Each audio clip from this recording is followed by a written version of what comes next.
Hello and welcome to Physics with Mr. Clausen. So today what I want to do is just do a brief overview of Physics Classroom, which is going to be an online interface that we're going to use for various skill building activities and whatnot, which we'll assign from time to time as homework. All of this will be assigned on Schoology. And what we're going to do here just to get started is set up a Physics Classroom account, since I am assuming most of you won't have an account. So if you go to physicsclassroom.com, you can click My Account. And then once you get to My Account, what you'll need to do is you'll need to register as a student, since you have not done this yet, or I'm making the assumption that you have not done this. If you already have it, obviously this is where your login credentials are, and that's where you do it after you do this registration.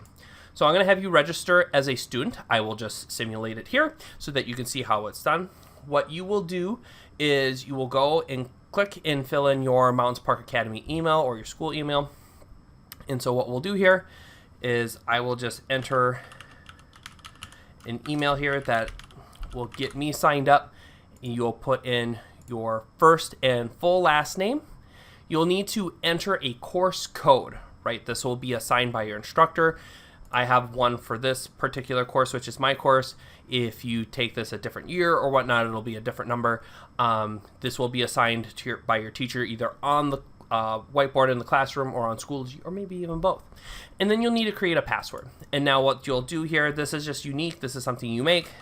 So I'll just enter a generic password here. And then this spot down here is for you to repeat your password. So if you forget to do that, it'll yell at you and say, hey, passwords don't match. So make sure you type the same thing in both of those text boxes there. And then you'll need to enter the captcha just to say, I'm not a bot. So we're going to enter all that in.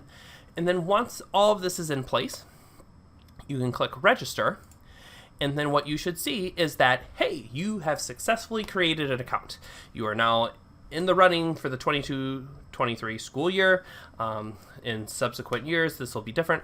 But now we can go and get access to our online classroom and such with this account. So what you'll want to do now that you are registered for a course, you'll want to click on Tasks and Courses, and then you'll get to see the first assignment that we have due for this class, which is on measurements and units. So you can just click on this. Actually, you'll click on Start This Task, so you'll see when it's due, those type of things. I'll have a little text thing there. I'll say complete level 1 and 2 for your homework. Level 3 is optional for extra credit. So I'll even have a little message there for you. It's out of 2 points. So we'll click Start the Task. You'll get to the page, Metric Estimations.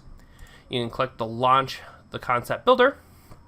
And then what you should notice is that once it loads up, right, you'll see the objective here. Saying you're currently logged in with the username shown below. So you'll actually see your school email down here, right? And this will tell you whether, if you log in and you start doing this activity, whether it'll record your activity or not. If there is no email there and then you start, it will not save your progress. So make sure that you are recording that.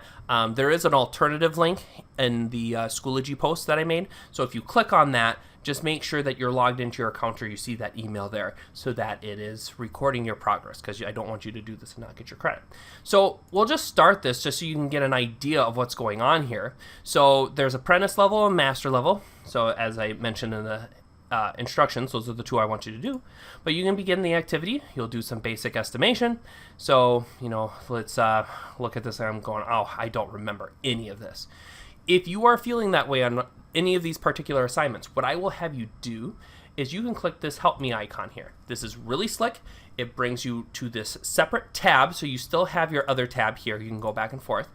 Or if you want to move it to the side of the screen so you can see both at the same time, it'll give you some basic fundamentals. It will just list out some generic matrix estimation concepts, the difference between a kilometer, centimeter, millimeter, which is really a big part of what this is looking at. Again, it really focuses on those SI units if you haven't seen those in a while.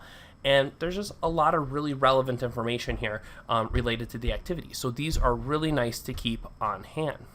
So with that, that's really all I needed to show you, in terms of this example. You just pick the number that seems most relevant in terms of order of magnitude to the value that you're looking at.